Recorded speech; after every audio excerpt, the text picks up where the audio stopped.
tumigil ang isang single na motor sa tapat ng isang bahay. Noong una ay parang normal lang ang lahat dahil walang sumisigaw at walang kaguluhan. Pero maya-maya pa ay dalawang sunod na putok ng baril ang narinig mula sa loob ng bakuran ng bahay na iyon. At halos kasabay ng mga putok ay may isang lalaking mabilis na lumabas, sumakay sa motor. At nagpatakbo ng matulid na parang may hinahabol o hinahabol siya ng konsensya niya. At sa loob lamang ng ilang minuto ay dumating na ang mga pulis sa harap ng bahay kung saan narinig ang pamamaril.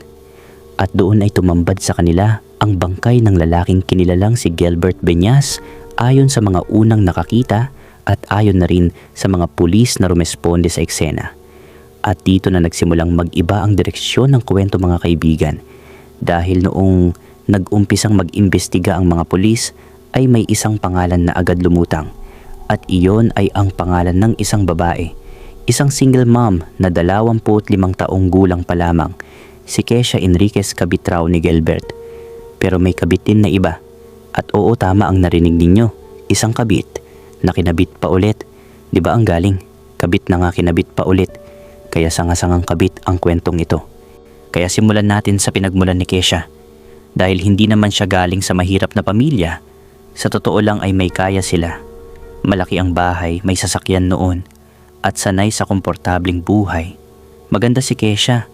Malaman ang katawan at malakas ang alindog kaya hindi nakapagtataka kung bakit madali siyang lapitan ng mga lalaki.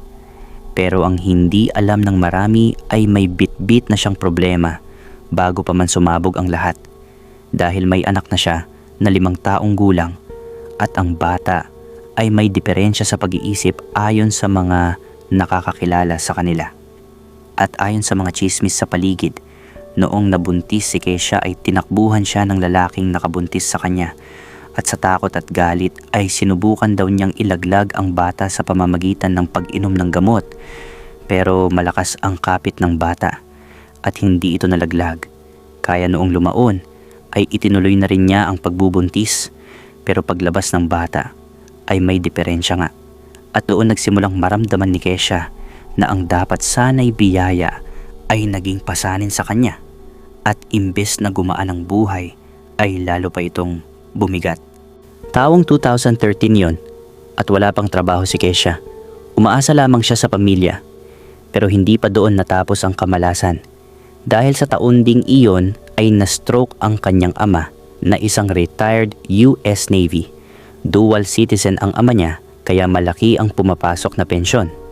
Buwan-buwan, sabi ng mga nakakakilala sa kanila, ay umaabot sa 300 at 20,000 piso kapag converted at kung tutuusin ay malaking halaga na iyon para sa karaniwang Pilipino. Pero para sa lifestyle na kinagisnan ng pamilya ni Kesha ay kulang pa, lalo na't may maintenance na gamot ang ama at 3 pa silang magkakapatid na puro babae at walang trabaho.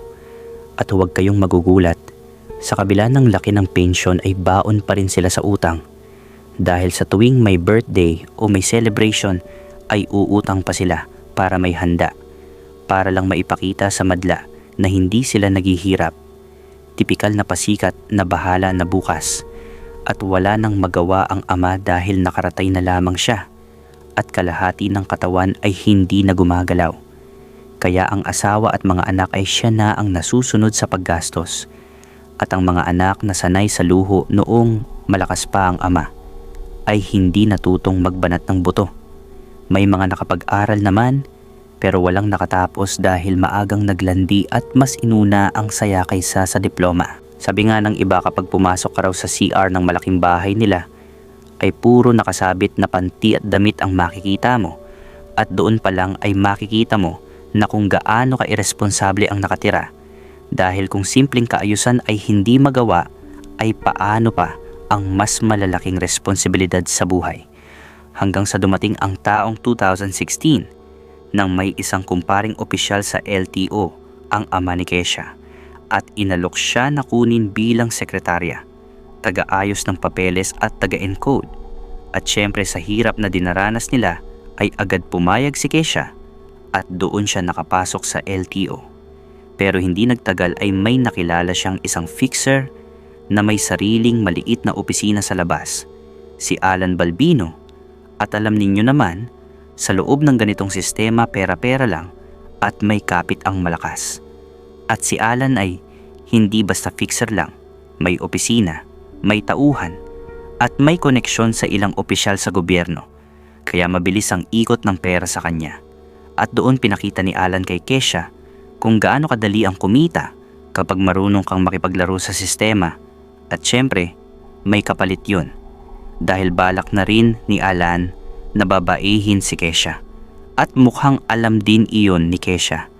Pero hindi siya umatras dahil sa tulong pinansyal na ibinibigay ni Alan kahit pa may asawa at 2 anak itong lalaki. At sa maikling panahon ay naging kabit na ni Alan si Kesha. At sa una ay masarap dahil nakaw ang relasyon at may thrill, may pera, may regalo, may allowance para sa anak. At parang bumalik ang dating buhay na may pera at may luho si Kesha. Nalihim ng dalawa ang bawal nilang relasyon kasi nga, sino ba naman ang maghihinala? Ang alam lang ng asawa ni Alan ay pumapasok lang ang mister niya sa trabaho, sa opisina nito na malapit lang din sa LTO. Ganon din naman si Kesha. Parang pumapasok lang din siya sa trabaho araw-araw at walang ginagawang mali. At kung tutuusin, dahil may kotse naman si Alan ay madali lang silang sumaglit. Mag-check-in ng short time para magparaos sa kama kung gugustuhin nila, lalo na't fixer si Alan at may mga tauhan ito sa paligid. Konting kilos lang, konting kausap sa mga kliyente ay instant money na agad, lalo na doon sa mga nagmamadaling kumuha ng lisensya. O kaya naman, yung mga tamad pumila. Mabilis at dumami ang kliyente ni Alan dahil matagal na niyang trabaho iyon noong nasa Maynila pa siya at iyon na talaga ang ikinabubuhay niya. Kaya nang lumipat siya sa probinsya ay parang paisi-isi na lang ang galawan niya, sanay na. Kumbaga veterano na sa kalakaran. Kaya habang tumatagal ay lalong naging kampante ang dalawa dahil pakiramdam nila ay kontrolado nila ang lahat at walang makakahalata. Pero dumating ang panahon, bandang 2018, nang matiklo ng asawa ni Alan na may kabit nga ito. At ang mas masakit ay mismong sekretarya niya kuno, si Kesha. At alam ninyo kung ano ang ginawa ng asawa ni Alan. Hindi siya nag-iskandalo, hindi siya nagwala, kundi tahimik siyang naglayas pa uwi ng Samar kasama ang 2 nilang anak dahil taga doon nga ang misis niya. At hinayaan lang iyon ni Alan dahil kampante siya. Alam niyang babalik at babalik din ang asawa niya, pati ang mga anak nila. Kumbaga sigurado siya na hindi siya iiwan ng asawa niya kahit pa nagkatampuhan sila.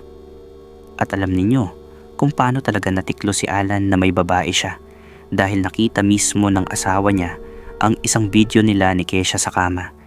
Isang video na malinaw kung saan sinusubo ni Kesha ang matigas na armas ni Alan mismong sa video. Walang paligoy-ligoy, walang lusot. Kaya doon na nag-away ng tuluyan ang mag-asawa at doon na rin nagdesisyon ang legit na misis na maglayas. At nang umalis nga ang misis ni Alan ay hindi man lang siya nalungkot, sa halip ay sinamantala pa niya ang pagkakataon para mas magkasama sila ni Kesha sa trabaho man o sa bahay mismo ni Kesha.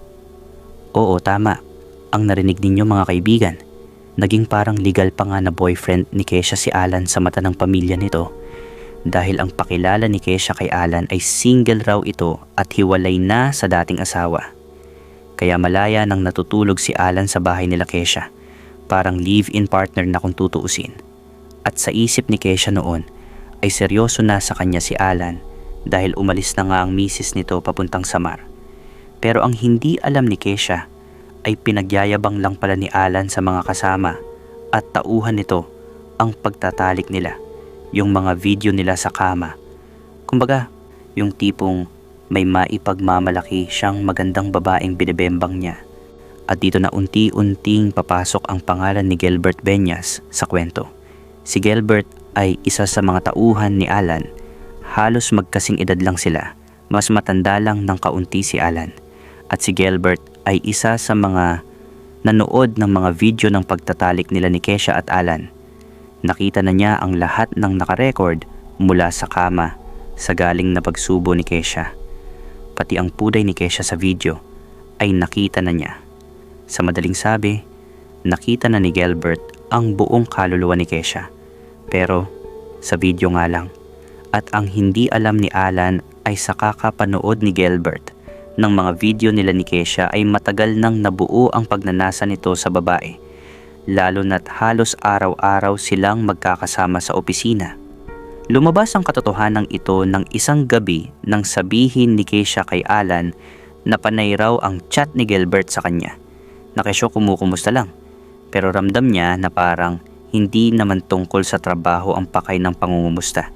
Pinabasa pa ni Kesha kay Alan ang mga mensahe ni Gilbert sa messenger. At doon nakita ang mga banat, ang mga paanyaya ni Gilbert na lumabas sila. At doon na nag-iba ang timpla ni Alan. Dahil sa mga lalaki, alam naman natin kung anong galawan ng ganito kapag gustong umiskor sa kama. Patapos, malaman iyon ay kinumpronta ni Alan si Gilbert, lalaki sa lalaki. At diretsahan niyang sinabi, "Pare putang ina, ba't ganon? Kinakain ko na nga gusto mo pang sumausaw sa kanya. Huwag mo kong tinatarantado ha. Nakakalimutan mo na ata kung sino ang nagpapasahod sa'yo dito." Matigas ang boses ni Alan habang sinasabi iyon dahil siya pa rin ang boss sa kanila at sa puntong iyon ay malinaw kung sino ang may kapangyarihan.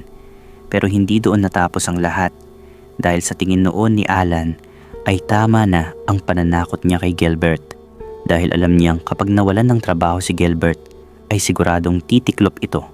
Kaya kampante si Alan na titigil na ang lalaki. Hanggang sa isang araw ay nabalitaan na lang ni Alan mula sa isa sa mga kakilala niya na si Gilbert ay nagsasariling desisyon na sa mga dating kliyente ni Alan na kesyo siya na raw ang lalakad ng mga papeles at siya na rin ang bahala sa loob. Kaya sa kanya na raw dadaan ang pera. Putang ina, totoo ba nito? Tanong ni Alan sa isa niyang tauhan habang hawak ang cellphone. Oo boss, sagot ng tauhan. Si Gilbert na raw ang kausap ng iba mong kliyente. Sabi niya may sarili na raw siyang lakaran. Doon ay mas lalong nagalit si Alan dahil hindi lang basta pagsuway iyon kundi harapang pang-aagaw ng kita. Kaya naman tuluyan na nga niyang tinanggal si Gilbert sa payroll ng opisina niya. Walang paliwanag, walang usap-usap. Wala na yan, sabi ni Alan. Tanggal na yan. Huwag niyo nang papasukin dito. Pero ang ginawa naman ni Gilbert ay kumabila. Dahil hindi siya tumigil, sa halip ay sumama siya sa ibang grupo ng fixer na kakompetensya naman ni Alan. At kahit galit si Alan ay hinayaan na lang din niya si Gilbert dahil may anak din ito at naiintindihan niyang kailangan nitong kumita ng pera kaya kahit sino ay pakikisamahan niya. Hayaan mo na, sabi ni Alan sa sarili niya minsan habang nagkakape sa opisina. May pamilya rin yon, diskarte niya na yon. Pero piraso lang pala iyon ng plano ni Gilbert. Dahil unti-unti nang napapansin ni Alan ang pagbabago kay Kesha na para bang hindi na ito tulad ng dati. Hindi na ganoon kaasikaso. Hindi na ganoon kadalas sumagot ng tawag at kapag magkasama sila ay parang laging may iniisip. Parang ang layo mo sabi ni Alan isang gabi habang magkasama sila sa bahay ni Kesha. Pagod lang ako, sagot ni Kesha habang nakatingin sa cellphone. Ang dami kasing iniisip. Dati naman pagod ka rin pero may oras ka sa akin, sabi ni Alan na halatang may duda na. Nag-usap pa sila noon pero ramdam ni Alan na bawas na ang oras ni Kesha sa kanya. Bawas na ang lambing, bawas na ang interes. Hanggang sa dumating ang puntong nalaman ni Alan na may ibang sumasakay na sa kabit niya. At yun ay walang iba kundi si Gilbert. Si Gilbert? Bulong ni Alan sa sarili niya nang marinig ang balita. Putang ina. Nagtagumpay din si Gilbert at ibig sabihin noon ay parehas na silang sumasawsaw kay Kesha sa panahong iyon. Nasaktan si Alan sa nalaman niya dahil kahit kabit lang si Kesha ay napamahal ito sa kanya. Akala ko ba ako lang? Tanong ni Alan kay Kesha isang gabing nagharap sila. Tahimik si Kesha. Hindi makatingin ng diretso. Sumagot ka, sabi ni Alan. May iba ka bang kasama? Matagal bago nagsalita si Kesha. Alan, wag na nating palakihin. Doon mas lalong nasaktan si Alan, pero sa loob-loob niya ay alam din niyang wala siyang karapatan. Dahil parehas lang naman nilang tinitikman ang putahe ni Kesha. At parehas lang silang may kasalanan sa larong pinasok nila. May mga palusot pa noon si Kesha na kesyo inaasikaso lang daw niya ang kanyang ama na may sakit at ang anak din nito. Pero hindi naniniwala si Alan. Alam niya kung anong klaseng babae si Kesha. Alam niyang pinupopoy na siya ni Gilbert. Kaya ang ginawa ni Alan ay nakipaghiwalay na siya dito noong 2019. Sabi ng ibang saksi sa opisina ay napagbantaan pa raw ni Alan si Kesha bago sila tuluyang maghiwalay. At ganito mismo ang sinabi ni Alan, "Makikipaghiwalay ako sa'yo, pero oras na malaman ko na ipinalit mo sa akin yung gagong Gilbert na iyon, magtago na lang kayo." Hindi direktang sinabi ni Alan kung papatayin o kung may sasaktan siya sa dalawa, pero alam din naman ni Kesha na kahit nakipaghiwalay si Alan sa kanya, ay may sama pa rin ito ng loob. Umiyak din kuno si Kesha noong naghiwalay sila ni Alan, pero gaya ng ibang kabit ay madali lang din siyang nakapag-move on dahil alam niya na gamit lang ang ganda at kipay niya ay makakahanap siya agad ng iba. Pero kahit naghiwalay sina Kesha at Alan noon, marami pang nangyari ayon din sa sinabi ni Kesha sa mga pulis. Dahil sa impluensya ni Alan ay pinasubaybayan pa niya ang galaw ni Kesha sa mga tauhan nito. Yung tipong nakipaghiwalay nga si Alan pero parang hindi naman makapag-move on sa relasyon nila. Na para bang may gayuma ang puday ni Kesha na hindi niya malubayan. Parang naging palabas lang noong una ang pakikipaghiwalay niya. Ilang linggo na ring ramdam ni Kesha ang mga matang sumusubaybay sa kanya. Pero matigas din si Kesha dahil nakikipagkita pa rin siya noon kay Gilbert. Kahit alam na niya ang isip ni Alan. Hanggang sa nagkapanagpo ang tatlo sa isang parking lot ng mall at doon na nagkagulo. "Akala mo ba hindi ko alam?" sigaw ni Alan habang papalapit. Bigla niyang sinuntok si Gilbert sa mukha. Napaatras ito pero agad ding gumanti. Pero bago pa makabawi ay hinawakan siya ng dalawang tauhan ni Alan sa magkabilang braso. "Boss, tama na," sigaw ni Kesha. Pero sinikmuran ni Alan si Gilbert ng malakas. "Gago, ang dami mong tataluhin, ako pa." Bulong na may diin. Napayuko si Gilbert sa sakit habang nakahawak ang dalawang tauhan. May umawat na security guard sa parking kaya napahinto ang gulo. At doon na rin lumayo sina Alan, pati ang mga tauhan niya, habang naiwan sina Kesha at Gilbert na parehong nanginginig sa takot at galit. Akala ni Kesha at Gilbert ay titigilan na sila ni Alan. Pero iba ang nangyari. Dahil isang linggo ang nakalipas, ayon sa mga kasama ni Gilbert na katrabaho nito, ikinuwento raw ni Gilbert na may napapansin siyang kotse na palaging umaaligid-aligid sa tapat o malapit sa bahay nila. Ilang araw na raw itong pabalik-balik. Hanggang sa dumating ang isang Biyernes, paalis si Gilbert ng bahay at hawak ang mga papeles ng ilang kliyente niya at doon na nga biglang tumigil ang isang single na motor sa tapat ng bahay nila. May isang lalaking nakasuot ng helmet ang bumaba at ayon sa investigasyon ng mga pulis at sa mga nakakita, mukhang kilala naman ni Gilbert ang nakamotor dahil ni hindi nga nito tinanggal ang helmet. Itinaas lang daw ang visor at hindi rin daw nataranta o tumakbo si Gilbert na ang ibig sabihin ay kilala niya ang lalaking nasa motor. Kaya nang pumasok ang nakasingle na motor sa loob mismo ng bakuran, biglang dalawang sunod na putok ng baril at doon na nga bumagsak si Gilbert, duguan at wala ng buhay. Sinubukang makapanayam ng mga pulis noon si Kesha Enriquez dahil love triangle ang nakikitang anggulo ng mga pulis sa kaso. Sinabi naman ni Kesha ang lahat ng nalalaman niya, pati ang huling mga salitang binitawan ni Alan sa kanya bago sila maghiwalay. At dito rin lang nalaman ng misis ni Gilbert na may kabit pala ang asawa niya at iyon nga ay si Kesha. Hindi alam noon ng misis ni Gilbert kung galit ba o hustisya ang gusto niyang mangyari sa pagkamatay ng kanyang mister. Pero dahil sa hinalanga na si Alan ang nagpapatay o nag-utos sa pagpatay kay Gilbert, ay itinuloy ng misis nito ang pagsasampa ng reklamo. Ngunit ni hindi man lang umabot sa korte ang kaso ng pagkamatay ni Gilbert. Bakit kamo? Noong nalaman ng mga pulis kung sino ang pinaghihinalaang bumaril o ang itinuturing na suspek ay bigla na lamang nanlamig ang inihahandang kaso.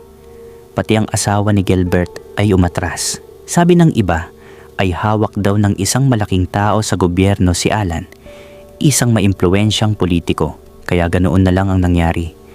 Kumbaga naging mainit lang sa usapan ng mga tao ang pagkamatay ni Gilbert, pero madali rin itong nabura sa mata ng publiko dahil walang sumunod na balita at wala na ring nagsalita pa sa baryo. Kaya hanggang ngayon ay itinuturing na unsolved pa rin ang kaso ni Gilbert, kahit alam ng ilan na nakakakilala sa kanya kung sino ang pumatay.